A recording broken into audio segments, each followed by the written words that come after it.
All right, party people, no place to be, vandals, and all you people out there just punching Nazis. This is a brand new episode of How'd We Get Here? And tonight we're talking to another Kickstarter creator.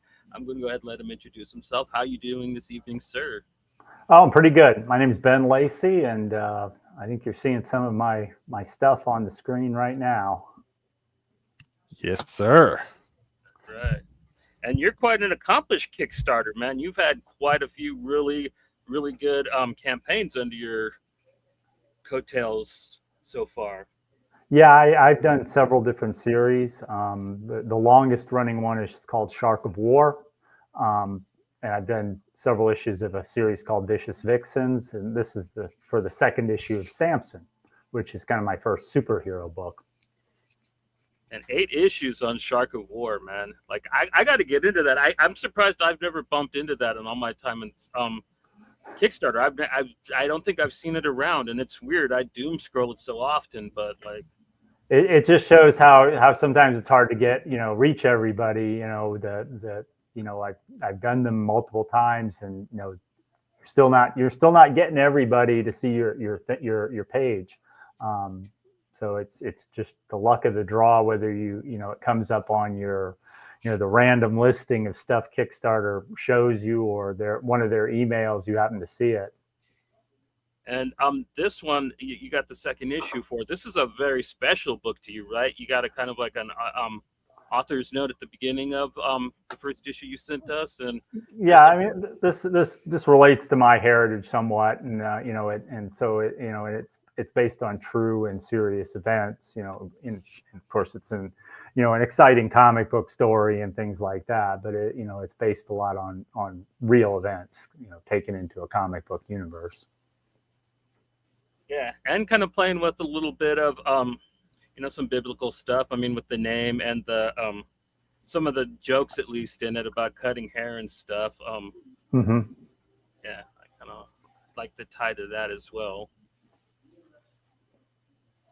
Oh yeah, it's definitely it's tying in, of course, to the real life things that happened in World War II, specifically experimentation on children by the Nazis at the concentration camp, with a particular interest in twins. And this story is about twin brothers, Samson and Solomon, who are at Auschwitz, and they find themselves being experimented on. This, of course, is a comic book, so the results of that experimentation are going to be a lot different than they would be in the real world.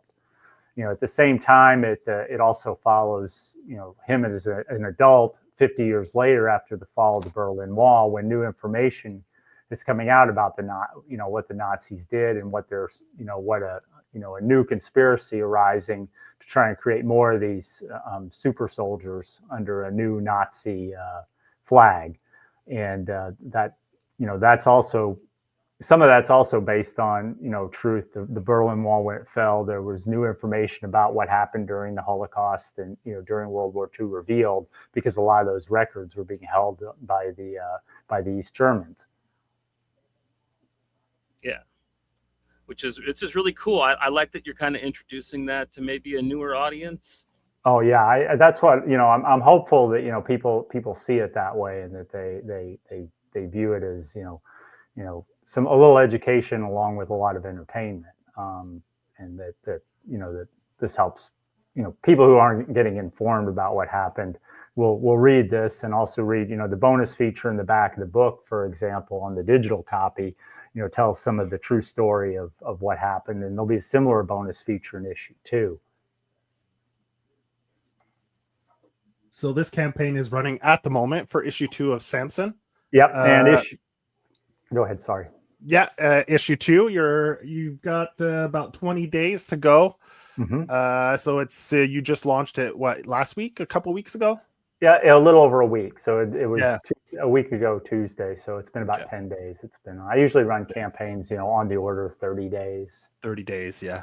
You're up to 65%, which is pretty good for the opening week. Anytime you get over 50 in your opening week, I consider that pretty good. Yeah. And you're no old hand at the old Kickstarter game, so the lulls of the middle part of the campaign is usually a little slower. Usually it's the beginning and the end, your two big bangs, right? And then in the middle, I always, you're always stuck for a long time at the middle. And then, I mean, the last time issue 1 of Samson funded probably with 5 hours left, it was okay. there 80-90%, on the, with, a day left. And I'm like, is it going to make it or not? And then it funded like with hours to go. I'm hoping they're a little earlier this time because it's very stressful, frankly, to have to wait till the final hour to see. Are you on pace about roughly the same, or are you on pace a little ahead of schedule compared to last? I'm a little ahead. Yeah, I'm a little ahead. Not huge enough ahead for me to be real comfortable, but I am a little ahead in terms of that's dollars. Good. So I'm a lot of the backers from the first time are coming back. And as long as most of them come back, I should make it, because we are pulling in a few new backers, and with the help of shows like yours and stuff, I hope to pull in get new eyeballs on it that I normally wouldn't get. Right, and we got the link for the campaign in the description, and I just posted it in the chat, so you can find it there. And yeah, definitely click on it and check it out. You can also get a lot of your older work through add-ons, right? Yeah, and there's two things I want to point out about the campaign. If you go to the campaign, the very top of the page, right under the video, there's a link to read issue 1 for free. And you don't have to sign up for my email. You don't have to do anything. You can just read all of issue 1 for free. Includes the bonus features on the real life Nazis who did these kind of experiments. So you can read that for free. And I'm hoping that enough people, read it, like it, and they're willing to back for issue 2. So that's there. Also, you're right. All my back issues are there. And I for my back issues, I really try to do a very, very low price.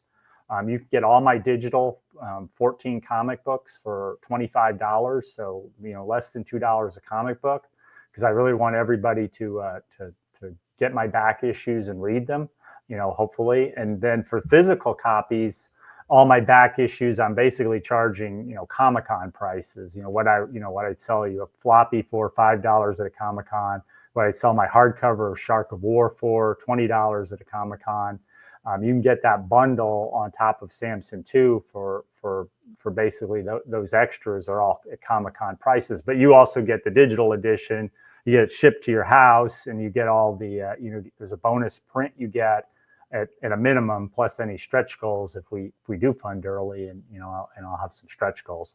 Plus, I always do little backer bonus games where backers who want extra prints or something can say, "Hey, I'd like that print." As long as they read my updates, and they can say they want it, and there was a good chance they're going to win it, because I have all these old prints and other things that I like to throw in. I gotta hand it to you. The cover for issue 1, I love that cover. It's great. Which one? With the tank? Oh, yeah, that was the base cover. I love that. I love that cover, lifting the tank like that. Oh, does a fantastic job on the tank too. It's really good.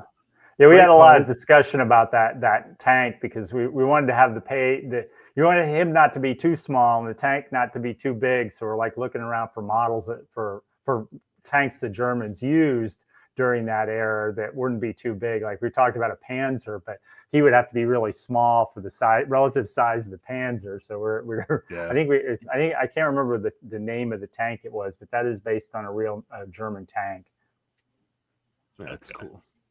And for Samson, issue 2 is coming out, so I'm sure you'll get into more details, more specifics about his powers. But can you, without too many spoilers, because you see, he's strong, right? We see that in issue 1. He can punch a flying boulder coming at him, and he just smashes it into pieces.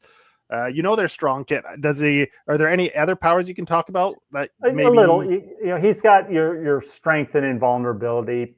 Probably not Superman level, but maybe Thing level. Of strength and invulnerability. He's got enhanced, greater, above, greater than human speed. In issue 2, we will see him kind of doing not the Hulk-like leaping, but more like the pre-flying Superman leaping, where he kind of run leaps and stuff like that. And he's got a greater than average, reflexes and dexterity. And of course, he's been fighting for 50 years now, and he's still, thanks to his superpowers, he's relatively young for being, pushing 60 years old.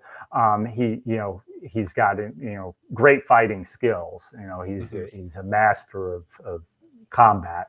And I think in issue 1, there's actually a point I made where he's kind of got this style of fighting as a superhero that, I thought it was kind of normally you see people in these kind of comics punch each other around, and he specifically, has a style where he does not do that because he doesn't want to be punching people away. He wants to get them on the ground and beat the crap out of them.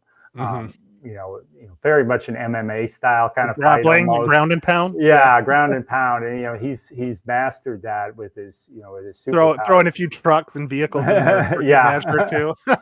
yeah. So he's very much about taking people down and not giving them a chance to get knocked through a building and go and recover or escape or anything like that. Yeah, you touch on that, like the collateral damage. He's very cognizant of collateral damage. So he's, like you said, he tries to keep it like without destroying a town. Right. Like he says, we don't want to destroy the town while trying to capture this. That's a little bit of my commentary on your normal comic book superhero brawl. I'm like thinking, you think about this a little bit. In the old days, Marvel especially, they'd have 2 superheroes get together and they'd fight each other, and they'd destroy half the town in their fight before they team up.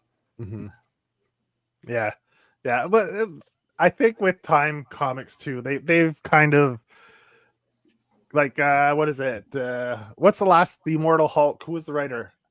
Al Ewing? Al Ewing. Yeah, that sounds right. I remember when they want to confront the Hulk, they're trying to lure him outside of the town, more into the desert, and then, so comics, they're starting to become a little more cognizant of all that stuff. Right.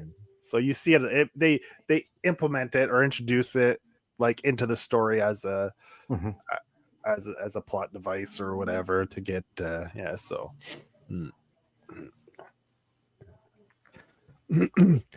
And the costume design, I know you talk about it in the back. You have all your notes, right, for the historic stuff, and then you came down to the costume and what you wanted for the costume. So let's touch on that a little bit. Yeah, it's the story as we go along, he winds up going to Israel, where he's kind of made their version of Captain America. And, so the costume is kind of meant to be, very, Jewish inspired. People, they know his name and they're like, doesn't take a big bell going off going, gee, let's call him Samson. And, and he'll be, a superhero, and obviously he's got the Star of David. He's got a Hamsa hand symbol for the belt buckle, which means luck and good fortune. He's got a Hebrew saying on his sleeve. There's a red band on his wrist, also meaning a symbol for luck and fortune. So a lot of, and then the rest of the costume, I was kind of I wanted something that has that practical look, more like the later Captain America costumes, the original. And then there was a sketch where we were like, and they originally make them out before they have all the the nice. High tech fabrics they have now, and he's more like in cotton undie kind of things. So my artist drew up something for that as well. Okay, and you'll probably get throwback, retro throwback costume before he got his more modern look. Yeah, and you'll get to see a little of that in issue 2 a little bit. And he ditches the cape, no capes, and then he winds up getting much more sturdy kind of outfit, and kind of more military, more of a military kind of combat suit. Yeah, I was gonna maybe post that, but I didn't want to spoil the how you had the traditional looking Samson. Yeah. In the back issue 1, I didn't clip it, but I love the design with the beard and everything. Yeah, it was really, he'll be that was kind of a sketch. He's actually much younger when he wears that costume, so his beard's gonna be scraggly teenage beard and and stuff like that. But that's kind of gonna be the idea that the government was going for when they outfit him. You got the beautiful Alex Ross homage cover as Yeah, well. and that is the artist who did that is the interior artist this time as well. He also did Oh, okay. he did the Vicious Vixens as well, the 3 issues of that. Okay. He's the artist I probably work with the most, so I was excited to get him on. This is the interior artist, though I like the issue 1 interior artist as well. So he'll be doing that, and it was very much, I was like, I wanted to do a Superman inspired cover for that, and I asked him, you think you can do Alex Ross style? And I was like, it's asking a lot, because you're trying to do almost like a photorealistic, he does this quasi photorealistic style, and he pulled it off. I think it's not a duplicate of the Superman cover, but it has that same kind of style and look, and maintains the integrity. So I was really pleased with how it came out. Which is also an homage to the John Byrne cover from I think issue 1 of Man of Steel, I believe. Oh yeah. Where he pulls his shirt open. Yeah. You don't see his face in that one, but you just see I remember right. You just see the pulling open the chest. Yeah. That's another classic one. But the pulling it open and just revealing the logo, the symbol, is always a great cover. So yeah, like you said, you kind of switched artists between issues, but it's kind of cool. Like, you can't super tell. I mean, my bad, that's not one of the art pages from. Yeah, this is issue 1, and then I think that on the kick, there's some issue here. We're actually getting to see some more action against the Nazis, which you don't see much of in issue 1, because he's more, he's not in a position to do that yet at that time.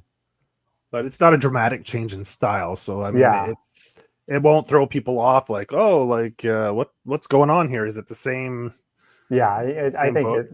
Yeah, and not, like I said, a lot of the people who are, my backers from Vicious Vixens, I'm trying to get everybody all my previous backers from my other books to get this book as well. Yeah. So I'm hoping that some of them will come over. Who's the artist that does your Shark Attack? Or Shark War, I should say. Shark War. He calls himself Harshstroke. Okay. That's not his real name, of course, but that's how I have him listed. The first 5 issues of Shark War, I did the art on myself using a lot of digital imagery and 3D modeling with a program called Daz 3D and Clip Studio Paint. I did it all myself. I'm not a great artist though. So with issue, I think it worked well for Shark of War because of the nature of the comic book. But I wanted a more comic book style going forward. So from issue 6 on, I brought in another artist, and the last 2 issues and the upcoming Shark of War 9, which we're just starting to do the art on, is done by this artist called Harshstroke, which, like I said, is his stage name. I'm not sure. He's like, that'd be called Harshstroke, and I'm like, okay. Did you do Shark of War before your Vicious Vixens, or? Vicious Vixens is kind of a spin-off of Shark of War. Okay. In issue 1 of Shark of War, there's a montage kind of where he's going around the Caribbean and taking down criminal activities. He attacks drug smugglers, gun runners, and he attacks these human traffickers. And there's these women who are on the boat, and he saves them in a way. He basically kills the human traffickers and flies off, leading them to their own devices. So they're because he's a shark. He's not the Coast Guard. He takes down the traffickers, and they're lost at sea, on their own, and as we, and after the issue was over, it was just a brief appearance. I'm like thinking, what happened to these women? Who were they? And I suddenly had a whole idea for a series out of it. Each one of them has a unique skill. They were being trafficked for a specific purpose because of their skills, and they basically have now become a team, kind of an A-Team meets Charlie's Angels, where we follow their adventures. And like I said, the first 3 issues are out. And did you have an artist right from the start on that one? Yeah, I had the Nico from the start. Nico right from the Yeah, start. yeah. I knew for something like this, my art wasn't going to work. You're drawing people. You know, it worked pretty well for like the shark because a shark isn't, you Geometrical don't have a shape. certain expectation of it, but for people, you expect a comic book style of art for it. Yeah. So that's how we got to that. And how did you find that, like doing your own, like the art and the writing, as opposed to writing and handing off the art duties to someone? It was way too much. I mean, I couldn't, I had to, I'd be on it, I had my day job, and every night I'm trying to do some art. I'm mostly doing art, which isn't what I wanted to be doing. Okay. So, once I got to, several issues of, 5 issues of Shark of War, I'm like, that's enough. I now know more people in the, I've had interaction with people. I know where to look for artists. I'm going to put out the call and try, also I thought that, my own art might be holding the number of backers back because, certain people want a certain art style and, art sells. So that's when I started finding other artists to work with. Cool.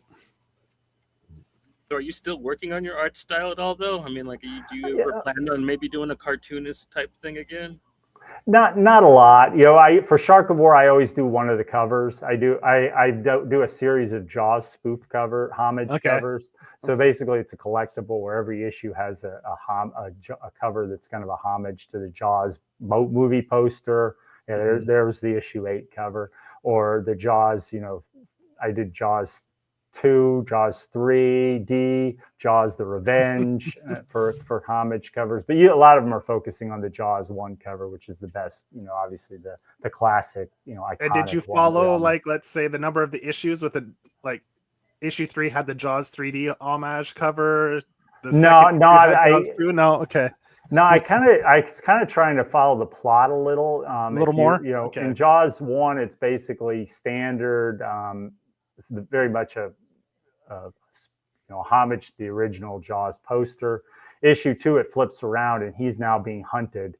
And he's the one in the girl's position. Issue 3, he's actually the woman is mocking him as he sinks to the bottom of the water because he's the defeated.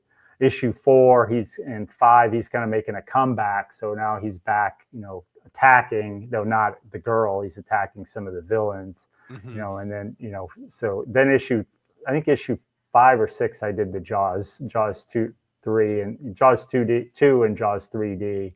Issue 7 was Jaws the Revenge. Issue 8 was the one you see here, and which very much also reflects the storyline because basically he's about to get swallowed. So, and he's fighting the new villain, the whales of war. So,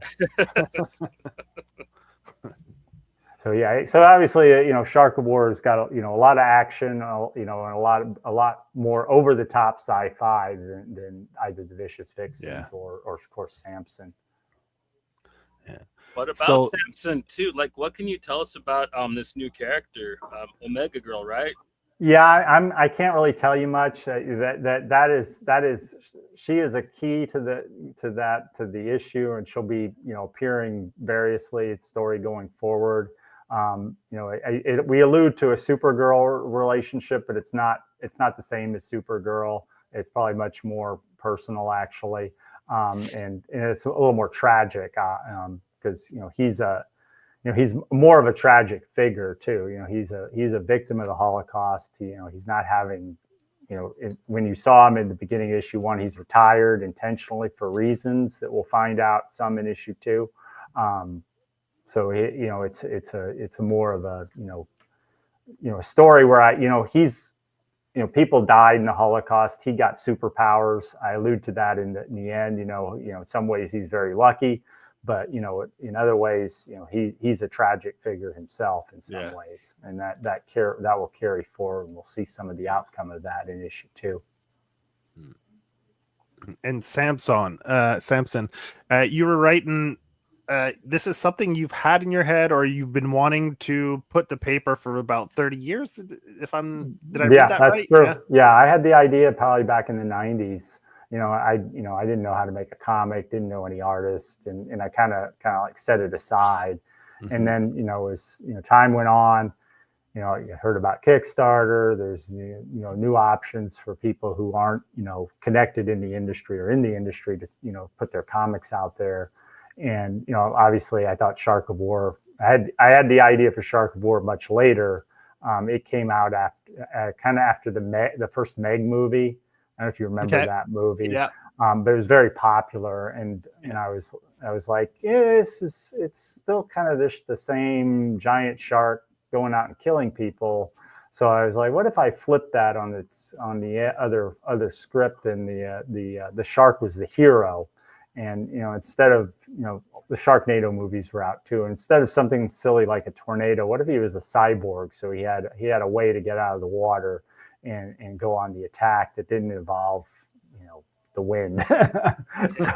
so originally I was thinking, oh, this might be a short story, but then when I saw this option to try and do my own graphics and my own art and fund it on Kickstarter, I was like, this would make a good comic book. Maybe this could be what I could start with. And as that went on, I kept going back to my original idea for Samson. And I was like, this could probably be a little harder sell. But now I've been around for a while, maybe I can get it over the line, and eventually I did. Yeah, I mean it's definitely, if people that like superhero stories, it's definitely a fun story, and I think people can find something in there that they'll like. Like the first one, you have a lot of those like Hulk-like scenes where they're just picking things up and smashing them and stuff. So you get that kind of, it's quite a bit of action in that first issue. So and issue 2 will have even more. Even more. He tries to we see more of his origin. He's trying to escape from Auschwitz, and which you see a little bit of a hint there in that one page you showed. And then in the more present day time, we're having the trial of the Uberfuhrer back in Israel, and there's going to be some action involved with that as well, in the more present day, and that of course also is based on real events, which will be in another bonus feature, which is the trial of certain Nazis who were taken to Israel to trial. Adolf Eichmann got captured by the Mossad in Argentina in 1960, and they smuggled him out of the country and brought him to Israel for trial. And then much later, John Demjanjuk got brought to Israel, and that was a much more complicated criminal case because he wasn't who they originally thought he was. Okay. So the bonus feature in the back of the book will be on those true stories, and you'll see some of the parallels to this story as well. So the trial is, it's not a boring legal drama. It's mostly action with that mixed in. How many is this going to be? Roughly the same number of pages, issue 2 as issue 1? Yeah, it'll be 24 interior pages. 24. Yeah, I usually do that for these comic books where I've been doing 24 pages lately. Yeah. Okay. Cool. So you're introducing that new character that Johnny showed us, Omega. Is that what the Omega girl? The Omega girl. Yeah. This is actually. I like this. I love that throwback style of cover. That is a homage to an Action Comics cover featuring Supergirl. Yep, there it is. Yeah. Subtle differences there. Not only the use of the Yiddish, but you'll see a couple other differences in her entry and what is said in the text that might give you some hints. Plus, of course, we have the Uber Kong storyline from issue 1 continuing. Yeah. Ooh, look at that. Yeah, that's issue 1 ends with that cliffhanger, right? Yeah, so the Nazis have had one experiment, one successful effort so far, and you're seeing it in action there as they're trying to continue with their efforts to create a super soldier, and they're just not happy with the progress they're getting on our young hero so far. So it's going to be a slow burn, huh? You're going to take your time telling us what happens with the other brother, and stuff like that? You're gonna find out. No, you're gonna find out what happens to the other brother in the next issue. I mean, Really? you'll see his fate. It will probably not be what anybody predicts. So I think it'll be pretty interesting. So you're gonna find out what happens to the other brother in the next issue, and Cool. that'll be a big part of the story too. Is so we find out what happened to him. It's I planned this out for a number of issues, but I'm not trying to write for the trade necessarily. I'm trying to every issue is going to have excitement in it, and I'm not holding back. But it is a fairly involved story because it's an epic taking place over 50 years. We're gonna follow him in the past as he works his way through World War II and eventually ends up in Israel and then in the United States. Well, in the present, well, not the present, but after the fall of the Berlin Wall, he's going to find out about this much, new conspiracy to bring back these Nazi super soldiers, of which the Uberfuhrer is going to turn out to just be, one in a, of a much larger problem. Yeah. Do you have a rough idea of how many issues you're thinking the story would take? Or I'm thinking at least 8 if I could get there, to be funded for that. I definitely do more. Obviously if it's popular enough, I would continue it, as an ongoing where, we eventually get up to the present modern times and he's fighting, a rogues gallery of villains like any other superhero would be. And I've envisioned spin-offs too of, you'll get a brief mention of a superhero team in the comic book that he was a member of as part of his, his earlier days. This is a fairly, it's not like the size of the Marvel. I don't envision it like the size of the Marvel or DC universe, but it's maybe like the Marvel universe in 1960, when there was, there was more than 10 superheroes, but there's probably less than a few dozen. It wasn't an overpopulated world of thousands of characters, but it is a universe where he's not the only super person there. Okay, so that's interesting. I was going to ask that too. So roughly 8 issues, more or less, to get the initial story down that you want to tell. Right. Cool. Well, you did a spin-off from one, and it seems to work well. So. You could probably do the same thing with this one, another spin-off. Yeah, I hope so. Yeah. Do you plan on doing any of the covers for Samson? Probably not. I think I'd rather have the other artists do them. Work on that. I think, and I'm only doing 3 this time. Sometimes you get too many variant covers. And the business model doesn't really, I was overdoing it on variant covers. I think for a while I had one. I think I had 6 covers, and that was just too much. And though it worked out pretty well on that one because the 4 of the covers kind of formed an image and stuff like that. The connecting. So for Vicious Vixen. So that kind of looked good, but but on some of the others, a lot of times it hasn't paid to have too many covers. The cost versus how many people back the extra cover. It doesn't make a lot of sense. And this time, I think we got a good mix. We got a modern cover. We got a Jack Kirby inspired cover. Reflecting the what's happening to him in World War II. And then we've got the Action Comics cover, Supergirl, Superman cover homage. Is it 2 different artists, or is it the same artist that this is all the same artist? I had Nico do all of these this all time. Of those? Okay. Yeah, it just for a matter of speed and stuff like that. Also, like I said, I like his work, and he had a I wanted him to do the base cover, and he very much wanted to do a Jack Kirby inspired cover. Yeah. So, and then I wanted a homage for Superman for people who want a Superman will buy a Superman related homage. And will this be out around the same time as the Superman movie comes out?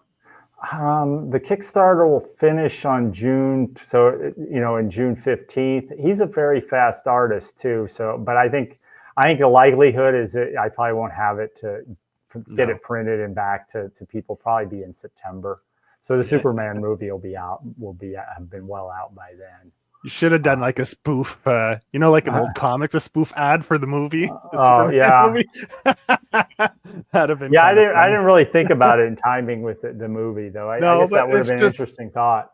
Yeah, well, because you just mentioned you wanted the Superman cover, and your Yeah. campaign's running close to like when it's done and completed, it'll be close to the Right. Superman movie. So, yeah.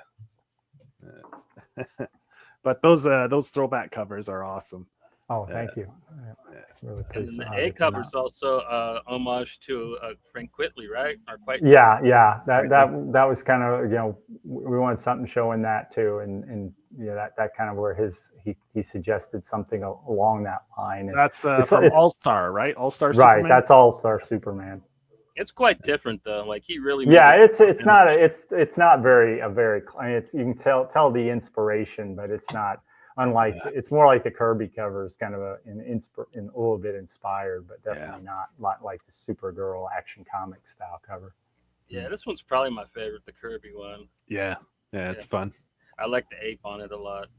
Yeah, he came up with the the Hammer of Justice, the classic logo look that, not rather than the one we had, the more modern one, to give it an old school look. And then, I wrote dialogue, and he kind of did it in a style like the dialogue and the lettering dialogue you'd see back in the original comic Kirby, the older Kirby comic books. I like that. Is that down in the corner there, the guy with the green jacket? Is that Brick hitting him on the top of the head? Yep. Probably meant to be, yeah. Is he making a face? Yeah. Like, it's funny. Yeah, if you look at some of the old Kirby, some of the people have these facial expressions like that too. So yeah, I think he captured it really well. Yeah. That's good. Is there any reason for changing the artist, or is it just? I like that. I really liked working with Nico, and there's also he does his own coloring too. So in terms of cost, and speed, it really helps. Okay. So that kind of worked out in my advantage too on that. But yeah, I think it'll help in turnaround as well. But also, like I said, I think we mesh really well. Yeah. So that means if he's working on this, you won't be doing a Vicious Vixen. My plan. Well, I'm working on writing issue 4 of Vicious Vixens right now, so I'm hoping as soon as he's finished with Samson, I can just hand him Vicious Vixens and you'll have the script done. Start. Yeah. So I'm hogging all his time. So send him right into issue 4 of Vicious Vixens. Nice. Yeah. Because I would like to get issue 4 out. Ideally, I'd like to do 4 or 5 comics a year, but in reality, I wind up doing 3, maybe 4 if I'm lucky. But so it's hard to, you got to turn it around, and I want to have, I need to have pages before I can go to Kickstarter. Kickstarter takes a month, some time to set up, and then a month to run the Kickstarter.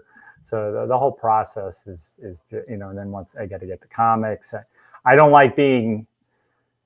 mind running a Kickstarter while I haven't finished fulfilling my previous Kickstarter, but I like to at least have a lot of progress to tell the backers, hey, the issues at the printers, and like I just fulfilled the most recent issue of Vicious Vixens. I just sent them all the copies off this past week, so I can tell all the Vicious Vixens backers who I'm now going to ask to back Samson, hey, your books are in the mail, or they're there, you got them. So, I'm finished just as we're in the middle of the Samson campaign. Yeah. Because, I always fulfill, the projections I make, I don't try to pad, but I'm always beating them, pretty well. So, they're not, my backers aren't waiting. Yeah. For late books, like you would with some more high profile Kickstarters we could talk about. Yeah. Some of them use it as a sideline, So yeah. But you could almost, the way you have it set up, you could almost put a QR code on the issues for your next campaign. They get it, scan the QR code, it brings you right to your campaign, your new campaign. Yeah, it seems to line up pretty good. Yeah, that's an interesting idea. I usually don't put anything on the covers except for the hardcover. I actually went and put the barcode on and have the ISBN number like it's like you would a real book. Which book did you make a hardcover of? The first 5 issues of Shark of War. Shark of War. Yeah, I compiled that into a hardcover. So if you get all my books, you're going to get if you get the tier with all my book covers, you're going to get the hardcover of Shark of War, which has the first 5 issues. Then you get the floppies of 6, 7, and 8. The first 3 issues of floppies of Vicious Vixens. The first 2 issues of Samson floppies, and my horror comic book, which is also a spinoff of Shark of War, called The Cthulhu Man. Okay. So that's all my books, 14 in all. That's pretty good haul. Yeah. And how much is that tier? Digitally, it's only $25. Physically, it's $75. And but I basically did is I charged, the base cover Samson 2 price, and then I just added what I would charge at a Comic-Con for all the other issues. Yeah. So you're basically paying Comic-Con prices for my back catalog, but you're getting it delivered, and you're getting the digital editions as well as a bonus, and you get a print of that one Alex Ross homage cover I'm sending out as an 8x11 print to all of my physical backers. So you're getting that too. And if we make stretch goals, you get some of those too. But $75 for 15 books, that's a pretty good deal. People just want that for the hardcover, man. Yeah. I like I said, I'm trying to keep everything as reasonable as possible. I know Kickstarter, prices are higher than you pay if you went to your comic shop, or charge higher than Marvel. But if you're a digital person, I'm cheaper than Marvel. If you're a physical person, I'm trying to get as close as I can, without giving it away. So that's kind of been my philosophy. I'm not trying to gouge people. Yeah. Well, you're right there in the price point for the physical stuff. I mean, you're pretty close. Yeah, I try really hard. I have back issues. I'm like, I might as well just use them. So I want to sell them. So for my back issues, I'm willing to make a deal. Make a deal, yeah. And I mean, it'll just help you in the long run if you gain newer readers. Every campaign you launch, it'll just make things easier because you'll have more backers. And sometimes you got to give a little to get a little. And some people, that's always what I'm thinking. Yeah, it's not a bad business model sometimes to give a little to get a little. Yeah, then you don't have to worry about price point as much once you get a larger following. Right. I mean, things just seem to fall into place, right? Like, it's less you're less worried when you know you get that following where you're almost guaranteed back, like your campaign's funded in the first week. You don't get that stress, and then it's all just gravy after that. Like all the backers you get after that first week is just bonus. That is the dream. I try to keep myself from envying the people I see who get backed in like one day, but they're bigger, they've been around longer, they have famous some cases have actual famous names and things like that. Recently definitely that's been the case more often than not. I mean, Mark Miller right now has a Kickstarter going. Obviously he's going to do fantastically better than I am, and of course, if Keanu Reeves is part of a comic book, he's going to do really well. But I mean, you have guys that aren't names that have built a pretty good following through crowdfunding, and but I mean, it's work, right? You can't just sit back and you got to go on socials, you got to be active, you got to. Even then, they've been. Are we locked up? They lock up. Your audio is good. Your audio is good. That is good. You just kind of bricked up for. I think my image locked up. Yeah. Everything locked up. Yeah, but I mean, like your work ethic kind of proves it, man. 15 books. You do. You said you do like 4 a year. That's. I try to do 4. If I wind up at 3, I wind up at 3. But yeah, that's kind of the goal. It's about the best turnaround you could do as a Kickstarter. I think like our friend that like pumps him out the best, like that's all he kind of gets out too. So I know one person that I'm friends with online. She's like running a Kickstarter every month or 2, and I'm like, I don't know how you can do that. It would even if I did nothing else all the time, it would be I don't think I could do that. If somebody, and she doesn't have anybody doing the marketing for her, if I had somebody, if I had a business, if I was like, Coffin Comics, Brian Polito, who has basically he uses, I think, Kickstarter kind of like as his distribution line. And he regularly puts out Lady Death and some of the other books, but he has a whole team around him, so he can focus on the creative and some of the other stuff. And he's not packing his books himself. Yeah. How does that grind? Is it of fulfillment? When you don't have a company doing it for you, a fulfillment company. It's a grind, but it's not. If I had more backers, I would start thinking about trying to outsource that too. But yeah, at the point I'm at right now, it's just the right amount where I can do it. Over 3 or 4 days, probably of weighing, packing, and shipping, and then stuff like that. So it's not terrible. So you must do a lot. You must be pretty familiar with the people over at the post office, then. Yeah, I'm fairly well. I use a pack. I take it to a packing store rather than taking it to the post office. Yeah, there's a packing store near my house, so they walk in, they know you by name and have it all set up. Well, they kind of recognize me, but I come in there in like waves. They won't see me for 3 months, and then all of a sudden I'm coming in with 100 packages for them, and I'm like, here, scan these. I got more in the car. I'll be right back. Yeah, that's it. One of the guys there, he's like, oh shit. Hey, John, I'm going on break. He shows up on bastard. But yeah, I usually just bring it there, and it goes pretty well. I've gotten used to the spreadsheet of Kickstarter, so I kind of create I work through setting it up on all in advance. That helps speed things up a bit on the spreadsheet, so I know who has what and what has, so I pack everything relatively quickly. Yeah. But yeah, if I did much more, I would start thinking about using a fulfillment service to do that. But 100 customers for the hardcover for physical copies isn't too bad. If you get up to 300 or 400, then I think it'd start being you get to the point where you really need to think about help. Yeah, you almost have to take a week off work just to. Yeah, so it would be orders. A lot. Yeah, you can fill up your house with them boxes. I've got a room upstairs that has a ton of stuff in it, from all these campaigns. I try to, I used to order too much, and I'd be like, I'll sell all these at cons and stuff like that. And it's I still got a lot of stuff lying around. So I'm trying to be, more careful about how much I don't over order. Yeah.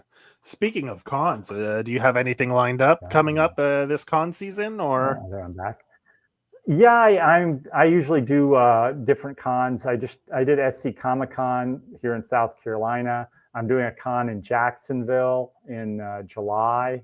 I'm probably gonna do a couple of cons again here in South Carolina. I may try to get to a con in North Carolina.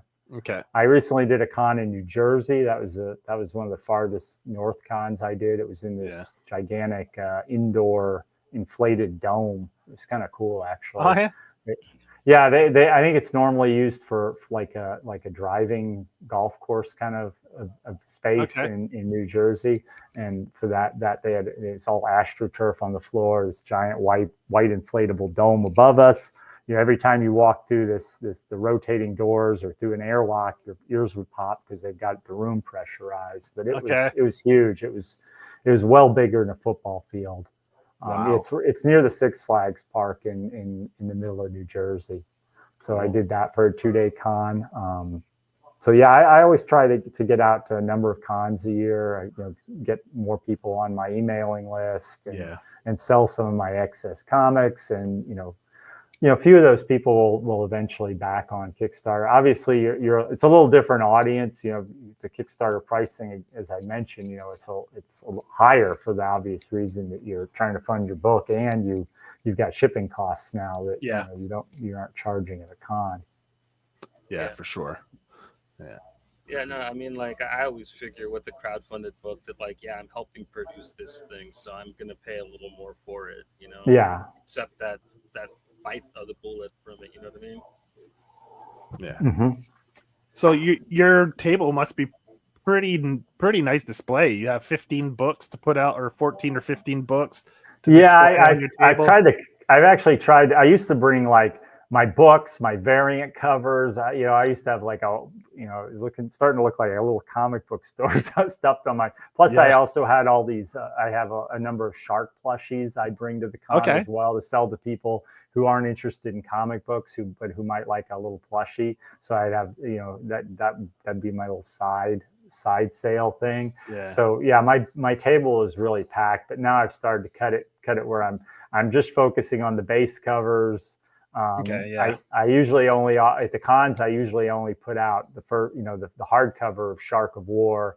If it's somebody who's bought from me before, in 1, 6, and 7 or 8, I have them with me, but I don't put them out necessarily because I know that people coming by are probably only going to buy one book. They aren't going to buy the whole series.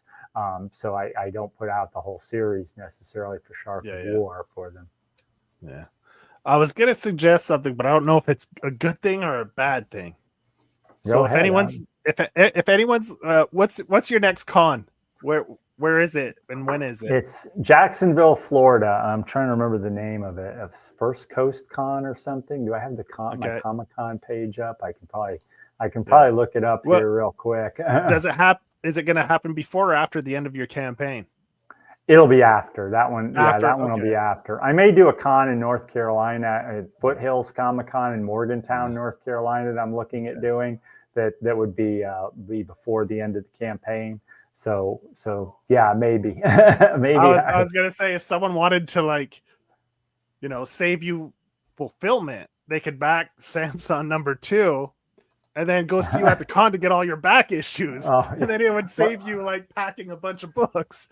Well, that's funny you should bring it up, because somebody backed me just recently, and he just donated money. Basically, he didn't pick a reward tier, and he was like, I thanked him, and I said, for the amount of money you're getting, you get a physical copy. And he's like, yeah, this is the first time I've done it. I don't know how to do that on Kickstarter. So I was like, well, just send me your address, and I'll just mail it. I'll make a note and I'll mail it to you. If you don't want to, mess with the Kickstarter app. And I don't know if he saw me, met me at a con or something, but he sent me his address, and it turns out he's like right, 10 miles away. So I was like, I may just swing by your house and drop it off for you. So that's cool. So yeah, it's kind of cool that, if you see a backer, and it's the first time they back somebody, and that they're coming on for you, and it's like, wow, that's really nice. Yeah. And on Samson, I've seen more of that than I have on my other books. I had more. Okay. A few more new, because I think it means something to some people to, this comic book. Shark of War is a lot of fun. It's cool, but and everything, and a lot of people like it, but it doesn't touch them personally, whereas people, I've got backers from Israel, for example, for Samson, specifically, they have a connection to it. Yeah. I had, I was in New Jersey, there were, a Jewish woman came up to me all excited about the book. And, I don't suspect she reads a lot of comic books and normally. Yeah, that's cool. That's cool. Yeah. So your experiences at the cons have been pretty good. Yeah. I always have a pretty good, I always want to sell more, but I make my table fees back, but, I'm not, you see some of the vendors there selling non-comic related stuff you wouldn't even think would be at a Comic-Con. It's just selling out like crazy. But I managed to make sales and get people on my email list, which I'm pretty happy about. What are some of the better cons you've been to, like that you recommend people if they're looking at cons around where you've been, and what are some good ones that you could recommend people? Well, specifically for someone who wants to sell their comics, like go to a con and set up. Yeah.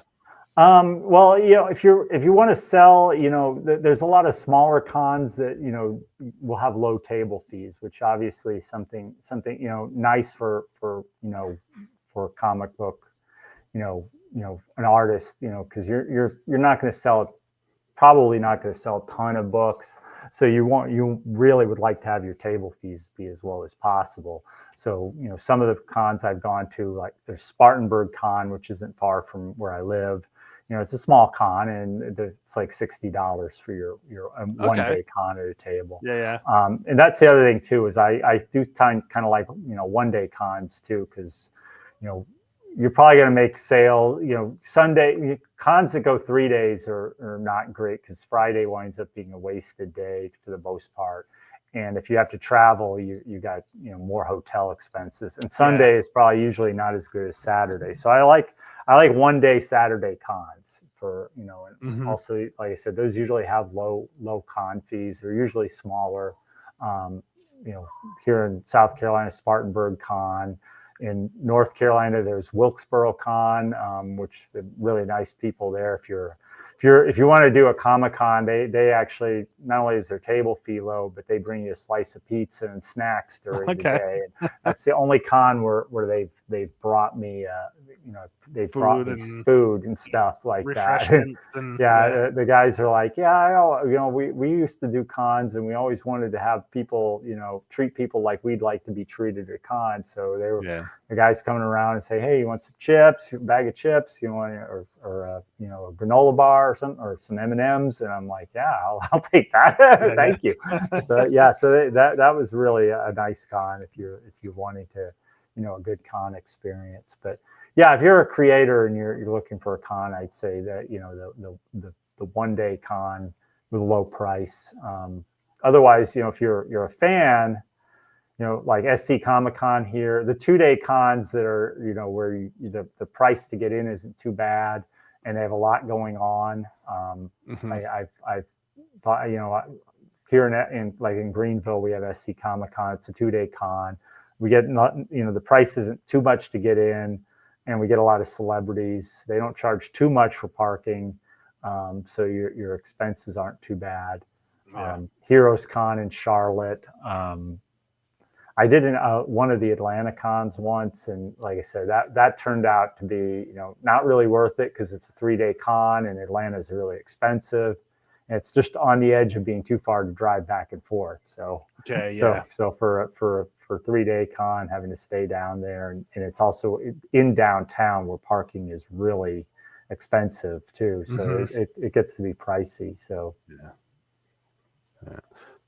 So like you said, that you really got to calculate that trade-off of the foot traffic, as opposed to the table fee, because sometimes, like you said, you'll break even, but you might gain a lot of new readers, which is that's where the trade-off is, right? But like the smaller ones, you might get less traffic, but because it's a smaller fee, it's easier to break even, and maybe a little more intimate. So you get to maybe spend a little more time with the readers and chat with them and stuff. So I guess it really depends on what you want out of it, right? Yeah, it depends too on who shows up. I've had some of the small cons on 1 day cons I've done really well at, and I was kind of surprised, but because I happened to have people who came and bought multiple issues of my book, and that, one thing you've got to realize at a Comic-Con is, probably 80% of the people there aren't there for comic books. They're there to meet celebrities. They're there for cosplay. They're there for toys. And some of the people who are there for comic books, they're really collectors looking for older comic books. Wanting to go through, wanting through the bins and stuff like that, or sell, buy and sell older classic comic books. So your audience, your audience size is really smaller than you might expect, but that's something you have to go in with that expectation, and you'll be more satisfied. Yeah, cool. Hey Cookie. Oh, yeah. All right, so. Yeah, man. So remind people, Samson issue 2 is on Kickstarter as we speak. You have 20 days left to back this book. So you still have a little bit of time, but don't wait. Don't wait till it's. In my opinion, it's all but funded. He's got 100 something backers. You're almost there, in my opinion, pretty much. Yeah, don't forget. Yeah, issue 1 is there too, and you get all my back issues, including issue 1, and you get the digital issue 1. You read it for free, so you try before you buy. Basically, So there's the money links back on, guarantee. the links on your campaign page to read issue Right. 1. You just click it. You can check out issue 1. Fun story, great art.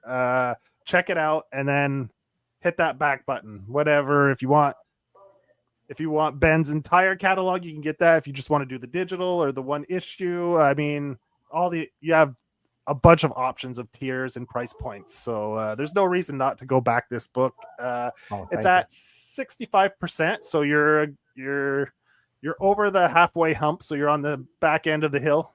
Yeah. And 20 days left, so it's pretty good. So we have the link in the description, and Johnny posted it in the chats as well, so you can go hit that link and go back this book. Yes. Please, thank you. And then we're gonna be back on Tuesday, right, Joe? We're gonna be talking, Tuesday. We're gonna be talking to Marty Keene. We're gonna have him on. We're gonna be talking all about superhero stuff. It's gonna be pretty wild. He's the madman himself, as he so self-proclaims, and that should be a lot of fun. And then later that week, we're going to be having David Lecomte and Franz Inc. back on, man. Yes. What's Franz's name on Instagram? Fink Inc. That's it. Yeah, Fink Inc. Yeah.